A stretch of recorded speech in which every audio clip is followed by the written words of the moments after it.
you all are on top of it. I'm Alex Sharastani with Promise Legal.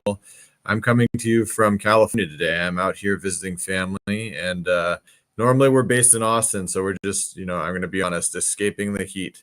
So today we're going to dive into MCP tools. So what is an MCP? It's called Model Context Protocol. So if you hear the word MCP, they're talking about Model Context Protocols. Now, model context protocols have other names, and one of the big players recently released their own version, which is called Agents by OpenAI. So that is live on Pro accounts and coming soon to Teams and Plus users. Essentially, agents are just AI bots that are using MCP tools. So it's not something new, but it's something expected from OpenAI. They are a very sort of vanilla, but in a good way, kind of AI provider. They are on top of a little bit of everything for everybody. Whereas like some other providers like Claude, who's been doing MCP stuff for a while and in fact invented the protocol, they are more heavily geared towards developers. And then there's Google, who's trying to like be sort of a business AI provider. And Grok, I don't know, trying to be a racist AI provider. I don't know what they're doing over there. They can get back to us when they figure it all out. But yeah, OpenAI is kind of middle of the road, and so here we are having like a secondary entrance into the market, calling it AI agents. But for now, let's go ahead and talk about model context protocol tools, how those work, and sort of give you a little demo of what they do. So one of the things that I've talked with you all about before is how I believe that AI is going to kill software as a service. It's either going to totally die, or it's going to have to completely reintegrate itself and reevaluate how it approaches the market. Because with AI, you're sort of not really needing quite as many services as you once did. So back in the day, it was, oh, I need an AI to connect my my CRM to my legal data, to my email, to whatever. And that's to make everything work well together. But now we have this situation where you can just basically plug in a bunch of data, say what you want to do with it, and now comes a result. So obviously it's a little clunky if you've played much with AI at all. You will have noticed that there's effort that has to go into it. There's a little bit of coaxing you have to do. But with model context protocols and other things that they all kind of refer to as connectors or agent tools or whatever verbiage they use, this is a way to connect all that stuff together without having to go and collect it yourself. I hear all of the attorneys in the audience, sort of squirming in their chairs as I talk about this, but there are a lot of different protections you can put into place, things that sort of restrict where the data goes and make it only sort of internal facing versus like an external facing tool. There's lots of things that you can do to protect your data. You know what? I feel like I'm talking a lot about disclaimers and stuff, and I blame you all, my fellow attorneys, for putting me in this kind of mode. I'm just going to dive into what a model context protocol tool can do.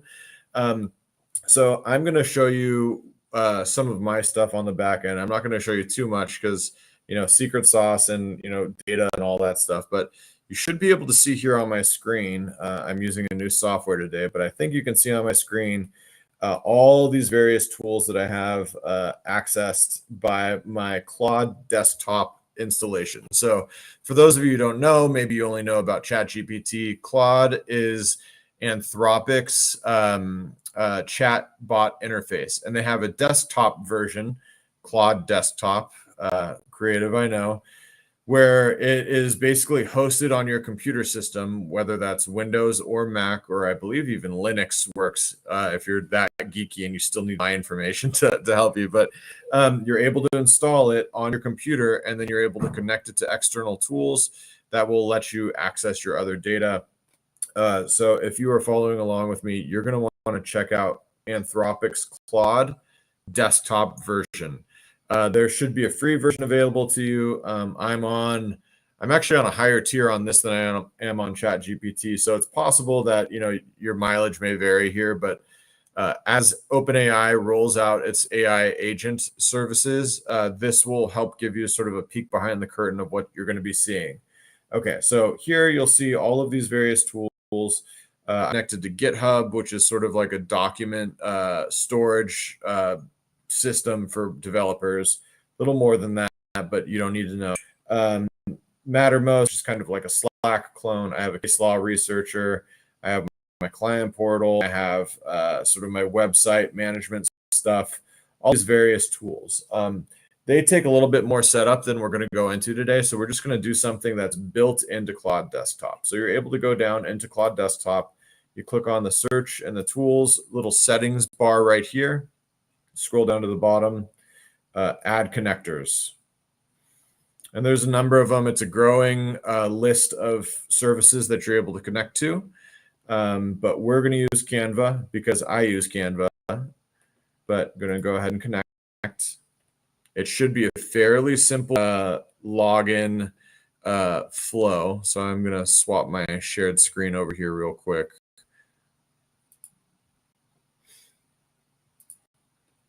One second.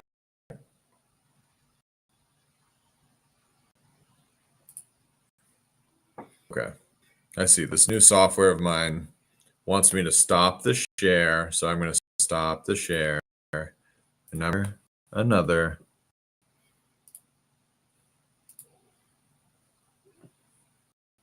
All right. See, it's going to tell you all the different things that it has access to. If you use one of their default connectors, there's a good chance it's going to be like this. You're sort of dictated what you can connect to. Some of the more sophisticated ones, I'm sure you'll be able to actually disconnect. But we'll go ahead and allow. I'm already logged in. There you go. Authorization successful. All right. Let me bring you back into the folder of Claude Desktop. Gonna stop the share. Reshare.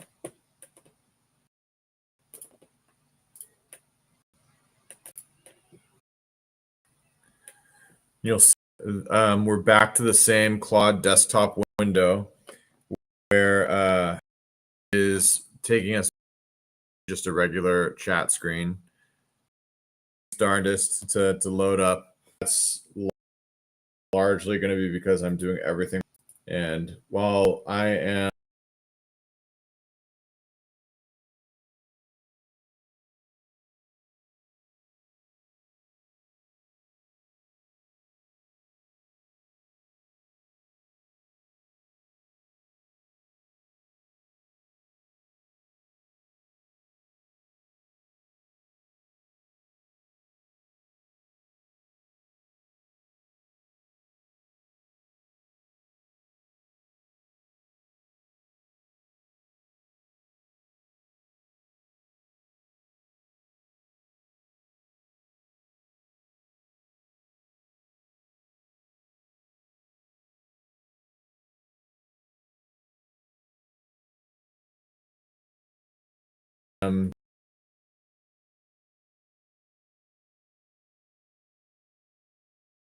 it's coming back.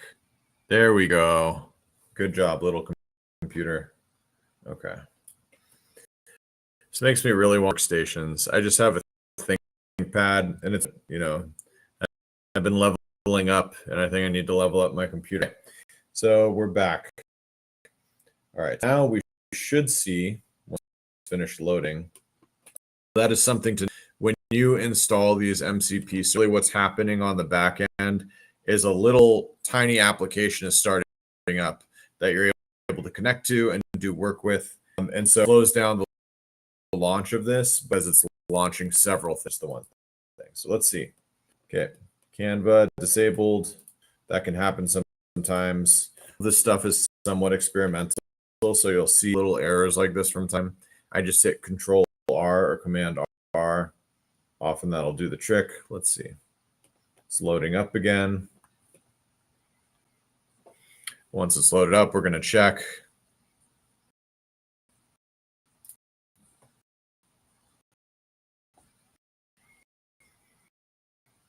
I was playing around with this this automation earlier today. It was actually really interesting. Sorting through different images that I've generated or tossed to the side or like repurposed for something else, or, you know, there's like a lot of gunk at messed up Canva folder accounts. So I decided, hey, I'm going to try this out. Let's see. Find my brand asset logos for me. I want the 3 most recent ones you can find. We'll hit enter. It's probably going to prompt me. It's prompted me before, so it might bypass that, but I would fully expect it to actually prompt me again. Every time I build one of my own servers, if I make a little change, it asks me to reestablish. Pay no attention to the errors behind the curtain. It looks like it's still working. So you can see here, it shows you what it's doing.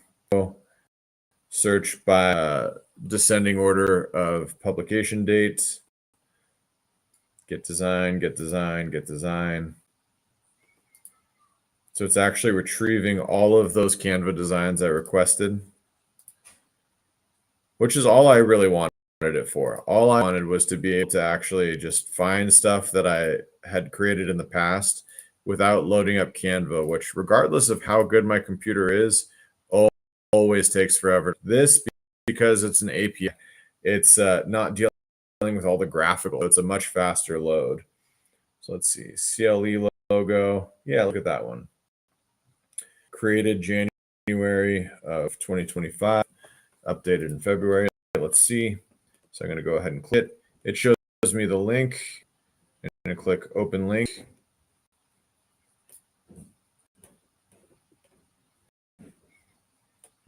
There we go. Oh, it's kind of hard to see. Actually, so you can't see it right now. I'm going to actually open a different one. Let's see. Let's do this one.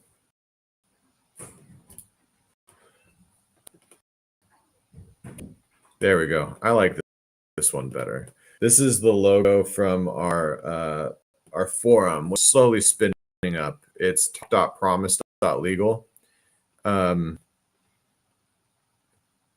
You know, haven't done a whole lot of work on it because I'm like an organized creature. I don't like to just have like a disorganized set of information that I throw out to the ether. So I'm trying to get together all the various things I want it to attach to before I make it go quick and fast and everything. Okay, now let's show you the logo.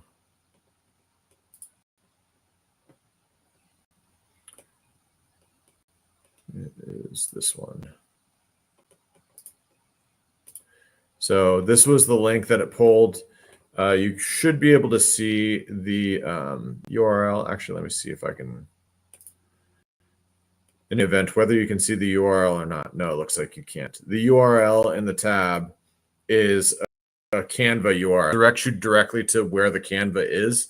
And one of the benefits of that is that an external user who happens to get this link, so say you're paranoid about, you know, someone getting access, you still have to be logged in. So I'm able to see this because I'm logged in. You're able to see it because I'm sharing it with you beyond the actual URL download link. Okay, now let's go back to a different thing. I want to show you what else you can do with the MCP tool, which is a little bit more interesting, I think. So it's not really what I was looking to accomplish when I installed this MCP, but I imagine it's the kind of thing that'll get you all going. So let's do that. Okay. So you should be able to see my Claude desktop again here in a second.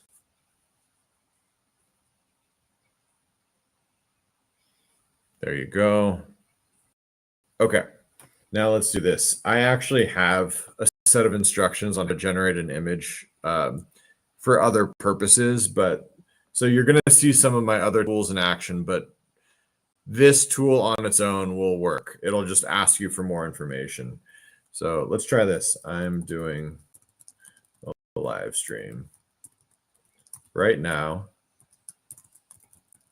Make a cool branded image acknowledging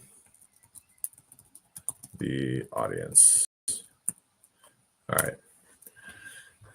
One of the reasons I don't do a lot of live demos is because of how many things can go wrong, but let's see. So it's generating a design. Okay, it didn't ask the other tool. Oh, that's right. All of those end errors. Let me see if it's working or not. Yep. Yeah, so when all those errors popped up, it was just struggling to spin up the remote server. After we run one time, I'm going to see if I can get those to run again and then let you see some of the extra stuff I'm able to do. But right now what it's doing is, here we go. It's generated the images. You can go up and you can click and see what it did. So if you're techie at all, you'll see what the actual API request was here. This is what the AI sent to Canva. And then let me see if I can, here we go. And then this is the result from Canva. This is data-ish stuff you don't really need to know. And then here are these options. Let's see. Let's do the vibrant gradient. Let's see if this worked.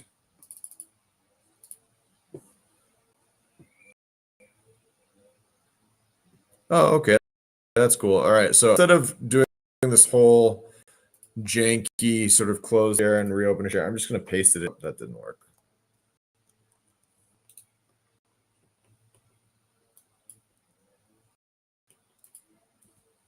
There we go. You should be able to see it. I'm just posting it to the AI. Give me a bunch of nonsense I don't need. But this is for you, not for the AI. So thank you for watching live today. We appreciate your support and engagement immensely. Not great, that's fine. It's good enough for the purposes of this demo, but like imagine you've given it more instruction, right? I'm gonna try to restart this, like I said, and it might, struggle bust its way up to loading. But once it does, can't get it to do something a bit cooler and more opinionated.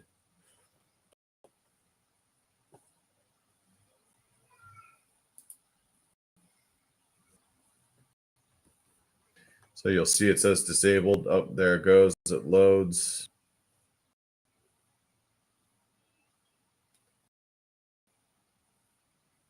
I would normally expect to see lots of tools down here.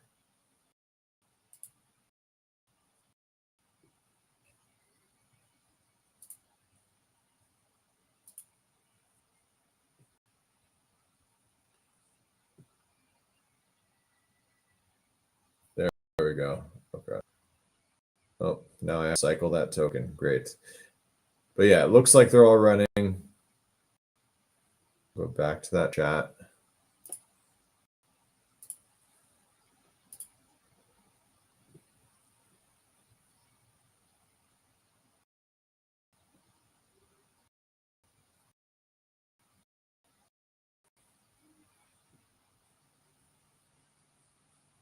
Okay. Now, let's make sure they've loaded.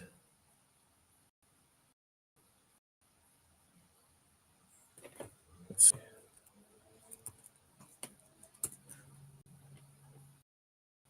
It's really going to be on this today. Let's try this. Sometimes this will kick it into gear. Just so now it's doing stuff. Okay, let's see what we can find. Could not attach to server. I'm going to see if I can troubleshoot quick live. If I can't do this instantly, I'll just go ahead and skip this. And maybe I'll do like a short demo vid later in time. Let's see.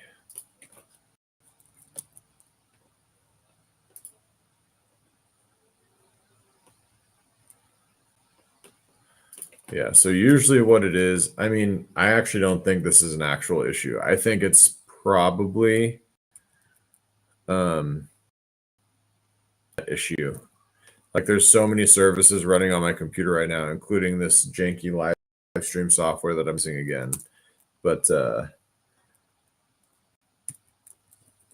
it's trying to spin up these servers and it's like doing its darndest to just survive. So let's see.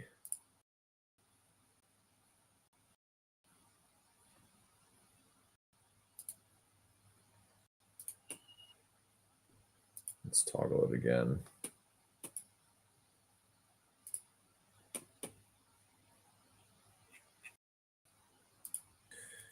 Strange. Okay.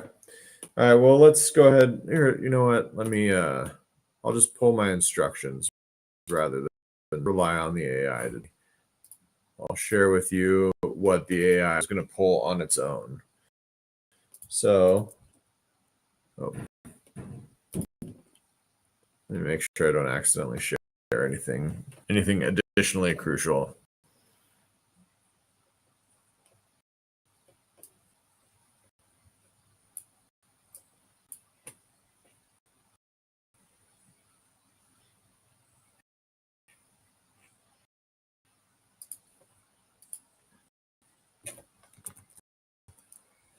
What I'm doing right now is I'm pulling up my brand guideline that I use AI.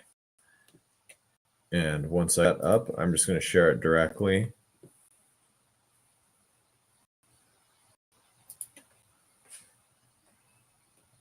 I have it open in another window. You all don't see all this stuff behind the scenes that you really shouldn't see.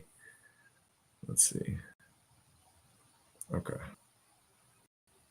There's.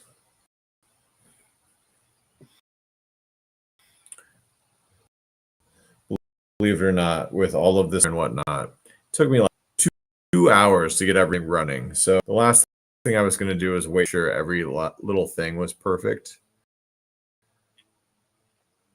And so apologies for that, but I just wanted to get live. It's the weekend. I want to go spend time with my family and my kids and not have to think about this stuff.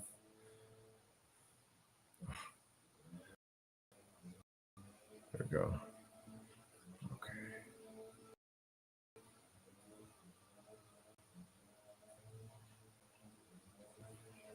Okay. Found it. I'm copying it. Here we go. Now do in keeping with my style guide. Pasting the style guide. This is something I like, kind of don't about Claude, is that when you paste a lot of content, it shows that block instead of actual content, which does keep it simpler. You're passing along with whatever you've pasted in. But like sometimes I want to go in there and edit it, and you can't do it cleanly.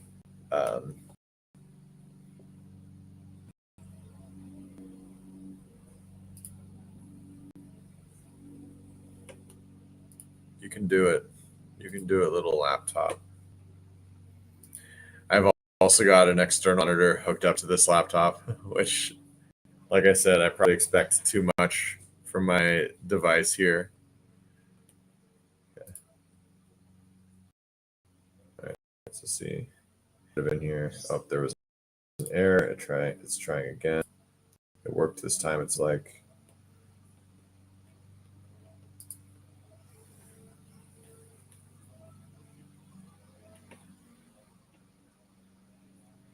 So what I was going to try and show you was that there's basically a standing order from me to AI that it retrieves via MCP that I care about, including my brand style guide.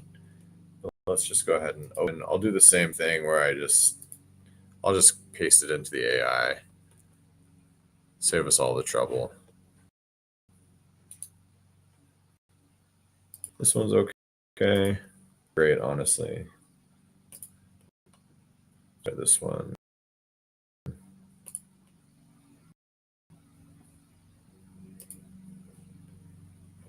This one's okay too. Yeah, if it had access to my MCP with all my guides and stuff, it would actually have performed slightly better, and I'll show you why in a second. But basically, I have my MC connected to all kinds of data. On top of that, I've created a where I'm able to not give it all the instruction. Like if you've played around with AI much at all, you've seen like you got to guide it through what you want it to do. Like, oh, this is who I am. This is who the client is. This is what I'm trying to accomplish. This is what you shouldn't do. Like all of that garbage that just, honestly, I feel spoiled about because usually I would just have to do all this stuff myself. But now with AI, I'm able to do it so quickly that I get annoyed that I have to tell it anything. But yeah, like this is an example of why it's great to have MCPs. So, this is kind of sort of what the style guide looks like. But I have other things in there too. Like this is what I prefer when you respond. Like I want you to take out. I want you to figure it out. Like all those little things. But then here's a good example of something that would have been caught with the MCP tool. So right here you can see it says author name here. In my MCP memory tool, it knows who I am. It knows my sort of background. It knows like my level of expertise with both the law and with technology, and sort of my roles in both. So it gives me practical answers based on my stance. It has various little pieces of information that are kind of like those memory objects in OpenAI, but better, honestly, because in OpenAI, they just sort of force you to use whatever it is that they think you want. But like, really, they don't know what I want. Like, they know what like some internet avatar version of me wants. So having your own sort of predefined thing is really nice to have. But anyway, that is it. That is the Canva MCP. Now there's others that you can add. Let me see if I can do this without, frying my computer, but let's look at what else they have. So some that they've had for kind of a while now, and I don't believe, or actually I guess it could have been MCP. I haven't really looked into it. They've had Gmail, Drive, Calendar, and then I forget what the fourth one is, GitHub maybe, where you're able to connect and do like search and retrieval stuff. But now they have these robust MCP tools that actually let you create. So you can create lies. I'm not sure. I have not explored all of these pre-built ones because, they're a little behind, right? Like if you're in the space, you've built these already, or like you've connected to these already. But yeah, you can add calendar events. You can replies. You can get email context for like drafting a document to Google Drive and then attach that document back to Gmail. You can create a payment link. If you are no code heavy and like tech light, you can connect to Zapier and create a bunch of MCP servers that are connected to the tools that you understand. So whatever your workflows are, it might be like, hey, kick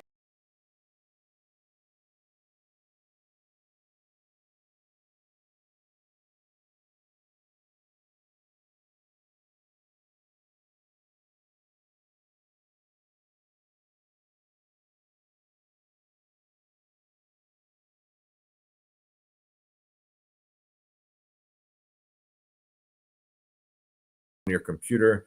So this one will fill forms for you. This one will let you manage your desktop. You've probably seen tools like this before where basically some automated process will repeat like your mouse navigation, your clicks, things like that. What else do they have here? I mean, a lot of this is the same stuff. It runs on your device instead of the cloud is fine. I prefer everything remote because if something breaks, there's one place to fix it instead of all of my laptops and all of my desktops. But anyway, that's MCPs in a nutshell. It's like a fun one, not such a mission critical one if you're an attorney, but I am doing another video at some point in your future where it's going to be the more robust stuff. Like when I'm back in Austin, I'm sure, and I have my desktop and there's less of an issue around like compute power and stuff like that. But yeah, I hope this was helpful. If you have questions, you can reach out to me either here, if you're on a social media page, or via email is honestly better, alex@promise.legal. Check us out, book.promise.legal if you need a consult. Two other sites that part of our system that I'd like to pitch your way: talk.promise.legal. Like I said, it's sort of in its infancy and I'm still getting it all set up, but that would be a good spot for this. I'd like it to be kind of an FU home space. And then there's edu.promise.legal. And that's where I take some more robust content and I generally submit it for CLE credit. And then you can get that CLE credit while you learn stuff. But that's it for today, and I will see you next time.